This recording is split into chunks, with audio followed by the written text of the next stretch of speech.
ne m'en voulez pas. Honnêtement, les préparations pour les top et flop visionnage drama 2023, comme la vidéo sur les meilleures lectures de 2023, m'ont tellement pris de temps pour les préparatifs, pour les organisations, que ce n'est que maintenant que voilà. Je reviens sereinement pour proposer des contenus que j'ai l'habitude de faire de manière classique sur la chaîne. Et là, je nous reviens 3 mois plus tard, je crois, pour un update de visionnage drama. Donc, let's go pour le Chicha Drama 14.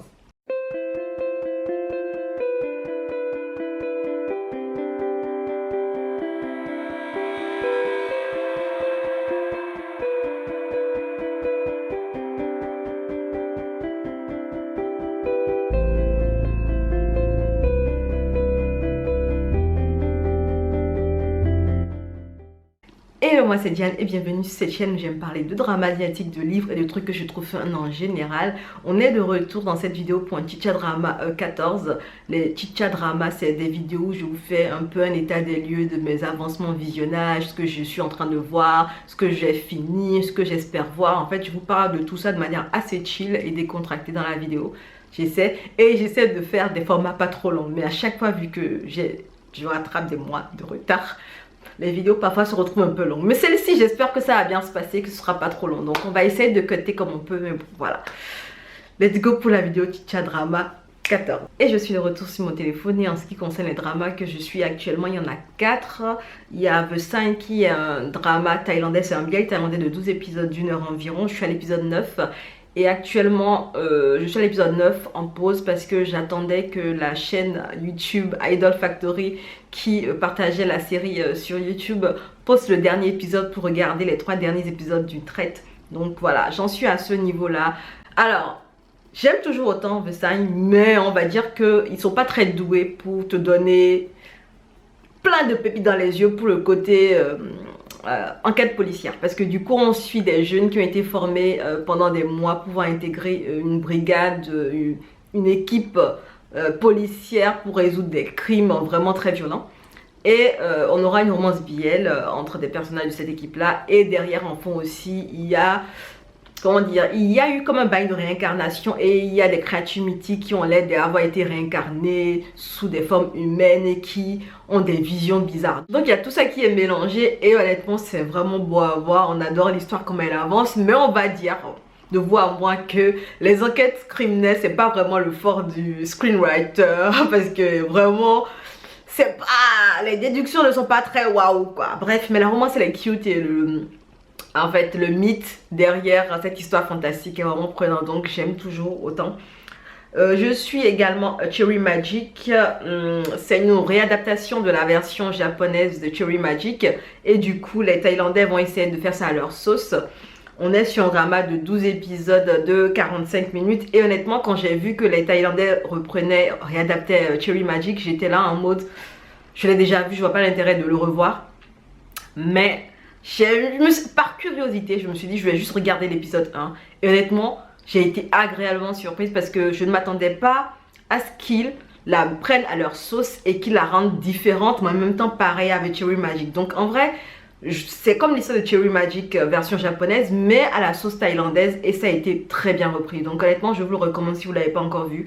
Je suis à l'épisode 7 actuellement et comme je le dis, j'aime bien attendre les fins pour enchaîner les derniers épisodes. Donc là, j'attends que Cherry Magic se termine pour enchaîner les 5 épisodes qui restent et j'aime beaucoup. Déjà les acteurs ont l'habitude de jouer des BL donc côté alchimie il n'y a rien à dire. L'histoire de base avec quelqu'un qui n'est pas très adapté dans la société, qui a peur du regard des autres, qui ne s'aime peut-être pas vraiment, qui grâce à ce pouvoir là va apprendre à côtoyer mieux les gens autour de lui, à mieux comprendre les émotions. C'est vraiment plutôt fidèle au matériel de base avec vraiment un petit grain thaïlandais comme j'aime le dire qui rehausse un peu le tout. Donc vraiment à revoir si vous avez déjà vu Cherry Magic et vous avez aimé bien entendu Cherry Magic. Je regarde également The Speed Realms qui est un drama chinois de 78 épisodes de 20 minutes et honnêtement j'ai hésité avant de vous en parler, mais je vais vous en parler parce que j'ai déjà partagé il y a quelques jours un short en vous disant que je le regarde. Donc voilà, en fait j'hésitais à vous en parler parce que cette série, dès qu'elle a été mise en ligne, disponible pour du streaming de manière classique, de manière conventionnelle sur les plateformes d'abonnement et tout ça, 3 jours après, je pense qu'elle a été retirée à cause de la censure chinoise qu'il a trouvé un peu trop biellisée en fait. Logiquement, on est sur une histoire apparemment qui est tirée d'un roman qui s'appelle Kaleidoscope of Death, qui va être un roman horrifique avec une vibe bromance bielle entre 2 personnages principaux. Et The Spearwind, qui est du coup l'adaptation en drama de ce livre-là, va aussi mettre en avant 2 personnages qui vont se retrouver plongés dans une vie où des réalités de jeu vont les happer dans des mondes. À chaque fois, ils vont devoir lutter pour leur vie à chaque tournant en fait, parce que le jeu les happe littéralement via des portes dans son univers, et mourir dans le jeu veut dire que tu meurs dans la réalité aussi. Donc voilà, c'est assez chaud patate. Et en fait, on a 2 personnages qui vont se rencontrer lors d'une partie, qui vont s'apprécier, vont devenir amis. Et vraiment, ils vont vraiment s'apprécier, on va sentir beaucoup de choses. Bref, c'est une belle bromance. Et honnêtement, la bromance, elle est trop cute. Je comprends pourquoi est-ce qu'elle est... Non, mais je comprends pas. On sent beaucoup la vibe BL quand même. Même s'ils n'ont pas été explicites, on sent quand même le fond BL de l'histoire. Donc voilà, je crois que c'est à cause de ça que la censure est passée par là. Mais honnêtement, si vous arrivez à le voir, parce que moi, je le regarde sur un site qui n'est pas mentionnable, on va dire. Donc vraiment, c'est une bromance qui est hyper flippante aussi, parce qu'on a beaucoup d'excursions dans des mondes dans le jeu, justement, qui sont très mythiques, avec un mélange de croyances populaires, de malédictions. Donc vraiment, il y a plein de trucs flippants dans ce drama, et je vous assure que j'ai du mal à dormir la lumière éteinte depuis quelques jours, parce que c'est vrai que je me les enchaîne jusqu'à 2 h du mat parfois, parce qu'on a 78 épisodes, donc c'est plutôt long. Là, je suis à l'épisode 54, je suis à fond dedans. J'ai dépassé la moitié, donc voilà, j'avance lentement mais sûrement, j'aime beaucoup ce que je vois. La version que je regarde actuellement est une version qui n'est pas officielle, en fait le sous-titrage est hyper bancal. Le site sur lequel il saute tous les 2 ou 3 jours, donc vraiment... Voilà, c'est un drama que je trouve assez bien dosé, il est entraînant à cause du mode survival auquel sont confrontés les joueurs de ce jeu là. En fait, on a tout le temps peur pour eux, donc du moment qu'on s'attache au personnage, en fait voilà, c'est un drama qui est très prenant. J'aime beaucoup ce qui se passe, le côté flippant me fait flipper, hein. J'ai du mal à dormir la nuit, bon, je continue quand même parce que j'ai envie de voir la fin, j'ai envie de comprendre cette histoire de porte. Et la 12e porte les gars, qu'est-ce qui va se passer pendant son ouverture? Je me pose plein de questions, donc j'ai hâte de voir la fin de ce drama là. Et puis récemment, je me suis décidée à reprendre mon visionnage de Eve que j'avais arrêté à l'épisode 8. On était sur un coréen drama de 16 épisodes de 60 minutes, et les 8 premiers épisodes de mémoire j'avais bien aimé, mais l'histoire commençait à être un peu mollassonne. Il y avait une perte de rythme que je sentais au niveau de l'épisode 8, et vraiment vous savez, c'est le shift qui se passe souvent au niveau des dramas coréens de 16 épisodes. Parfois ils ont du mal à doser sur les 8 derniers épisodes, et le 8e épisode était vraiment le pic de ça, commençait à dégringoler pour moi, le drama Eve. Mais bon, j'ai envie de regarder ce drama là jusqu'au bout, parce que je prépare une vidéo comparaison sur des dramas de revenge, donc il faut vraiment que je le finisse. En plus j'aime beaucoup l'actrice qui joue dedans, donc allez, on fait un effort et je vais essayer de finir ça bientôt. Depuis le Chicha Drama 13, j'ai fini pas mal de dramas, et je vous en ai déjà parlé de certains dans des vidéos spécifiques. Vous allez retrouver 4 dramas dont j'ai déjà parlé dans les top et flop 2023. Il s'agit de Only Friends, My Dear Gangster Oppa, Eternal Yesterday et My School President, dont je parle de manière plus détaillée dans ces vidéos là. Donc je vous invite à aller voir la manière dont je parle de ces dramas là dans les top et flop. Je vous en dis vraiment tout, donc pas la peine que je me répète ici, surtout que j'ai beaucoup de dramas finis à aborder. Alors, j'ai également fini I Became a Lead in a BL Drama, Crank Up. On va nous raconter l'histoire de 2 acteurs qui vont devoir jouer une romance BL dans un drama, et pour être le plus à l'aise possible pendant les tournages, ils vont décider de cohabiter ensemble, de s'exercer sur leur ligne de texte et tout ça, et petit à petit voilà, il y aura une petite romance qui va s'installer entre eux. Vu que c'est un drama de 3 épisodes de 45 minutes, c'est pas très long, donc les développements des caractères, il y en a un peu, mais c'est vraiment pas mal si vous voulez quelque chose d'assez court qui va aller sur des trucs de manière concentrée, parce que voilà, on est sur un format pas trop long, donc tout va être fait de manière assez concentrée. La romance elle est cute, les personnages sont assez intéressants, surtout le personnage de l'enfant Star qui était très fameuse quand il était plus jeune, mais qui a perdu de superbe quand il a grandi et que personne ne reconnaît parce que du coup on ne sait pas d'où il vient. Donc voilà, en fait lui il va devoir en fait composer avec les deux versions de lui-même, lui qui était enfant star et lui aujourd'hui que personne ne considère, personne ne reconnaît son jeu d'acting. Donc vraiment il y a quelques développements qui ont été faits sur ça que j'ai trouvé intéressant, donc pas mal. J'ai également fini I Cannot Reach You, qui est un BL japonais de 8 épisodes de 20 minutes, qui va nous raconter une romance assez cute entre deux meilleurs amis qui ne se sont jamais vus autrement qu'en tant qu'amis. Et tout va changer un jour où l'un ne pourra plus contenir ses émotions pour l'autre et bien entendu ça va changer les dynamiques, ça va bouleverser les équilibres et c'est ces deux personnages là qu'on va voir évoluer tandis que l'un cache tant bien que mal l'amour qu'il éprouve pour l'autre tandis que l'autre ne comprend pas pourquoi il a changé à ce point là. Et voilà, c'est deux meilleurs amis qui vont lentement mais sûrement tomber amoureux l'un de l'autre et c'est vraiment pas mal, c'est cute. On est sur une romance japonaise comme je les aime, les émotions sont à fleur de peau, il y a pas mal de scènes intéressantes, il y a de beaux cadres qui sont faits sur ces jeunes qui sont tourmentés par leurs émotions, qui ne savent pas comment les contenir de temps en temps. Donc vraiment c'est vraiment pas mal comme BL, j'ai bien apprécié. J'ai fini également Destiny Seeker qui est un BL thaïlandais de 10 épisodes de 45 minutes. On est sur une romance en deux étudiants qui habitent dans des dortoirs différents qui sont en rivalité. Donc on est dans un monde où on est sur une université qui a plusieurs types de dortoirs et selon des aptitudes bien particulières, tu es classé dans ces dortoirs-là et les dortoirs sont en compétition l'un avec l'autre. Le chef d'un des dortoirs va tomber amoureux d'un chef d'un autre dortoir et c'est, comment dire, c'est la manière très spéciale qu'il a de faire du rentre dedans à celui qu'il aime que j'ai vraiment apprécié. C'était assez drôle parce que c'est comme à la maternelle quoi, genre il fait tout pour que l'autre le déteste alors qu'il l'aime. Donc vraiment c'était un peu n'importe quoi mais c'était assez drôle, c'était sympatouche, c'était pas compliqué, c'était une petite romance sympa avec deux personnes qui vont devenir amis puis amants parce qu'ils étaient ennemis au départ. Voilà, donc enemies to lover on va dire, on est sur une vibe comme ça, c'est pas mal.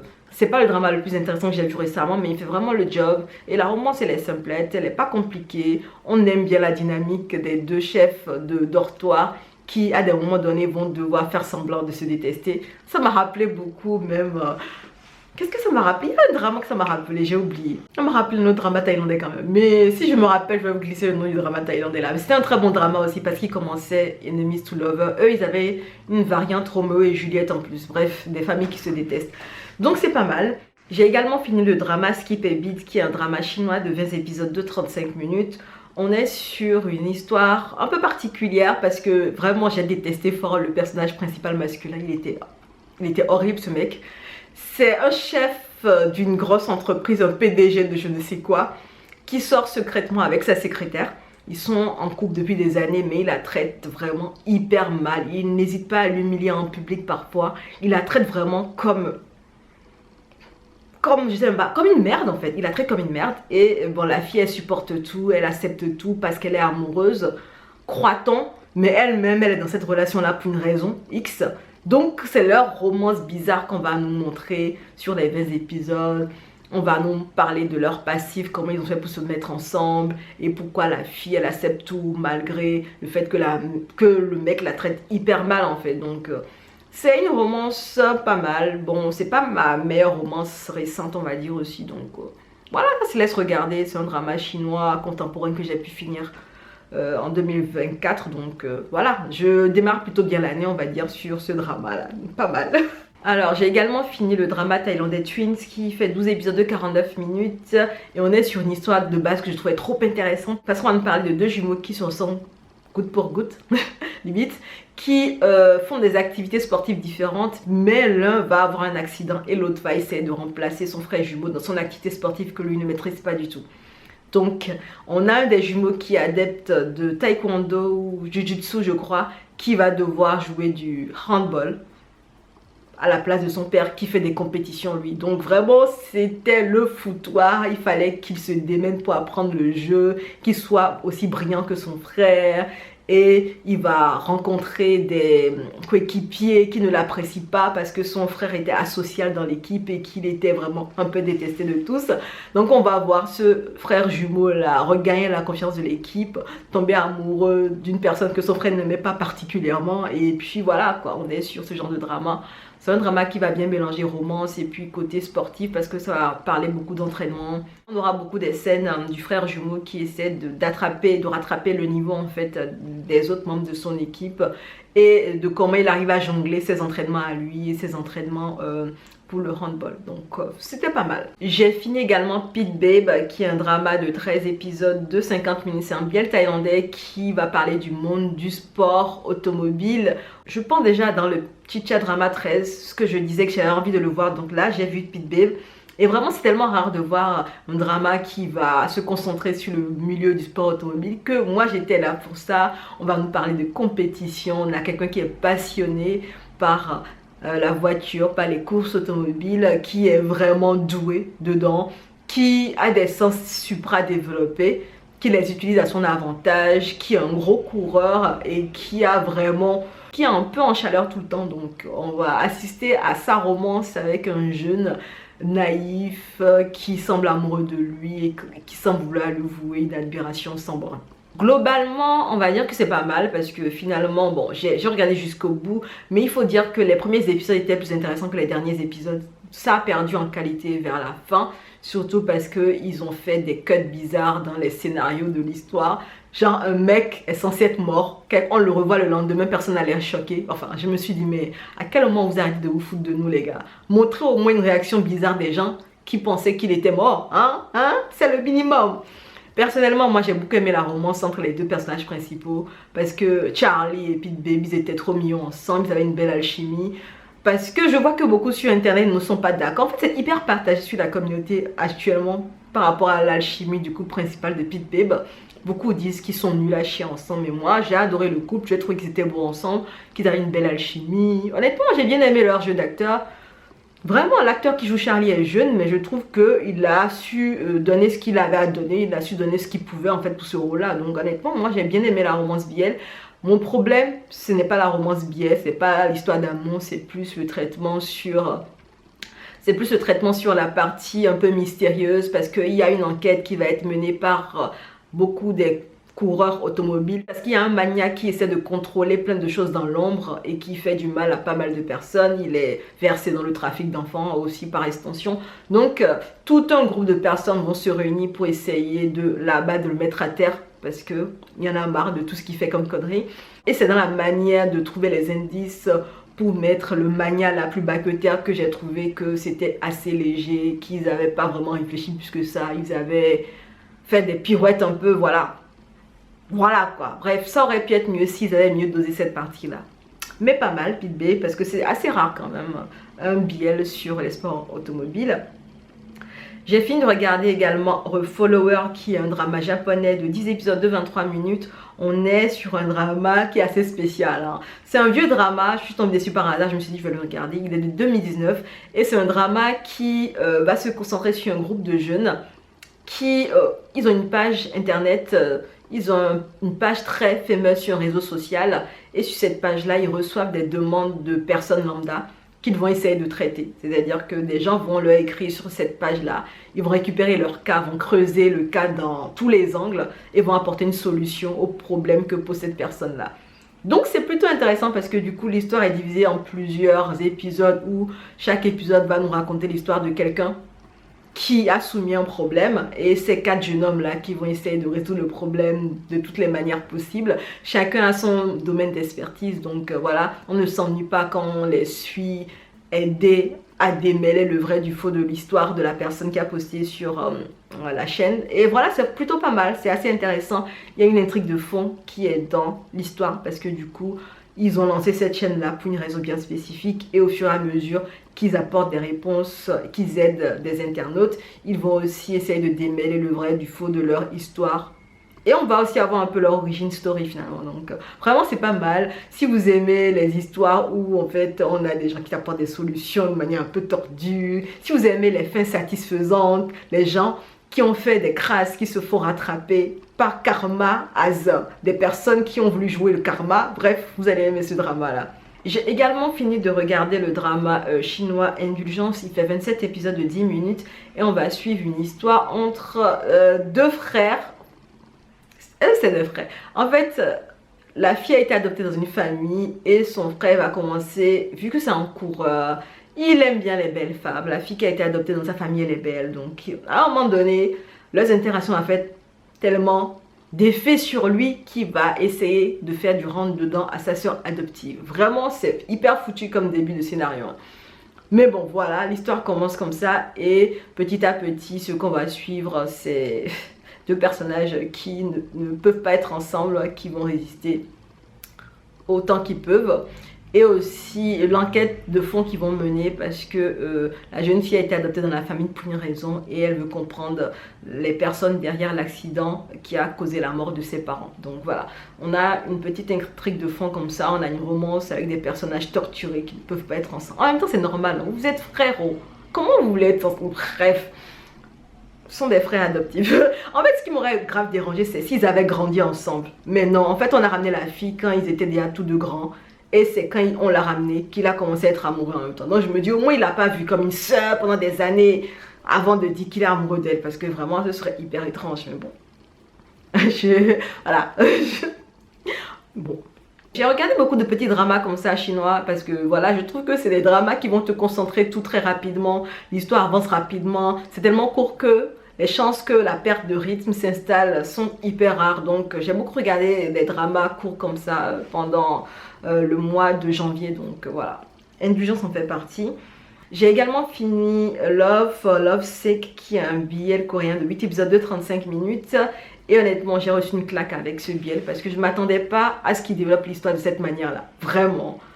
L'histoire a été développée d'une manière très intelligente et très inattendue. Voilà, en fait c'est ça, inattendu est le maître mot dans cette histoire parce que vraiment on ne s'attend pas à beaucoup de choses, surtout sur les derniers épisodes quand on voit ce qui se passe et on comprend de quoi veut parler le drama, on réalise que waouh, ils ont pris le temps d'écrire leur scénario quand même. Donc dans ce drama on va suivre l'histoire d'un jeune homme qui vraiment est un peu désabusé par la vie, il en a marre des personnes qui réussissent dans tout, il plaint ceux qui perdent dans tout ce qu'ils entreprennent. Et lors d'une soirée arrosée avec un de ses seniors qui est écrivain, il va lui parler de son scénario à lui qu'il a écrit, de son livre où une personne aura rencontré toutes les crasses possibles de ce monde et il voudra quand même que quelqu'un aide ce personnage fictif du roman. Donc le seigneur va lui dire, bah, tu n'as qu'à l'aider alors, ce personnage, si tu trouves qu'il a une hésitance qui est pitoyable. Et le lendemain, il va se retrouver plongé dans l'histoire du livre et il va commencer à avoir des missions pour aider le héros qui, de prime abord, était celui qui recevait les crasses les plus bizarres de la vie. Donc voilà, on va retrouver quelqu'un qui va se retrouver assis à une mission, rendre heureux un personnage qui, de prime abord, était parti de base pour une très grosse dépression, voire plus. Donc on aura en fait ce personnage-là, désabusé par la vie, qui va être mandelaté, qui sera l'ange gardien du personnage du roman, qui du coup a une vie vraiment hyper triste et il aura comme mission de le rendre heureux. Et je dis que le drama est surprenant parce que le traitement qui est fait de toute l'histoire est vraiment très étonnant. J'ai pas envie de vous en dire plus parce que c'est un drama qui est super intéressant. Il n'est pas trop long, donc vraiment si vous aimez les BL coréens, si vous aimez une belle cinématographie, si vous aimez des partis pris au niveau de la réalisation et une histoire vraiment très étonnante et très détonnante en fait actuellement dans les BL coréens, je vous invite à aller le voir pour vous faire votre propre idée. Vraiment c'est un drama qui m'a surprise et j'étais là, je me suis dit pas mal, hein, pas mal. Donc en 2024 ils prennent voilà, ils prennent des risques en fait pour les BL coréens maintenant. Pas mal, ok, je suis là pour vous. Et puis pour finir, j'ai fini All of Her qui est un drama chinois de 26 épisodes de 10 minutes. On est sur une histoire bizarre. On a une femme qui a perdu son mari il y a des années de cela. Revient dans sa vie le frère jumeau de son mari qui essaie de reprendre les rênes de la compagnie qu'elle a menée d'une main de fer pendant toute la période de deuil qu'elle avait pour son mari. Donc voilà, on est sur une histoire, une femme va devoir lutter contre les manigances de son beau-frère qui ressemble trop étrangement à son défunt mari. Et voilà, c'est leur histoire qu'on va suivre pendant qu'il y aura des luttes pour avoir la tête de l'entreprise et également une romance qui va s'installer. Je veux pas spoiler, mais bon, frères jumeaux qui ressemblent étrangement, qui se rappellent de beaucoup de détails voilà, que tu as eu avec ton mari, écoutez... On va pas chercher midi à 14h. Hein. Bref, je vous en dis pas plus. Mais voilà, c'est une petite romance cute, mignonne. On avait des persos qui étaient super beaux, qui allaient bien ensemble. Donc voilà, c'était mon petit moment fluffy. Je pensais pas à grand chose, j'ai déconnecté mon cerveau. Et ça s'est bien passé, voilà. Donc voilà un peu ce que j'ai vu récemment, ce que j'ai fini récemment. Il y a des dramas que j'ai envie de voir, mais je veux pas en parler parce que je veux pas que la vidéo soit trop longue pour rien. Je vais essayer de faire le prochain chit-chat dans un mois, comme ça j'aurai pas trop de drama à aborder et j'aurai plus de temps pour aborder ce que j'ai envie d'aborder. Donc on va faire ça un mois, refaisons un chit-chat drama et puis voilà, tenons-nous-y en espérant que tout va se passer comme je l'espère. Because you know, life happens sometimes, donc voilà. Anyway, j'espère que vous avez apprécié cette vidéo. N'hésitez pas à me mettre en commentaire ce que vous regardez comme drama actuellement. J'ai fini cette vidéo, donc on se dit à bientôt dans une prochaine vidéo. Et puis en attendant, prenez soin de vous. Allez, ciao!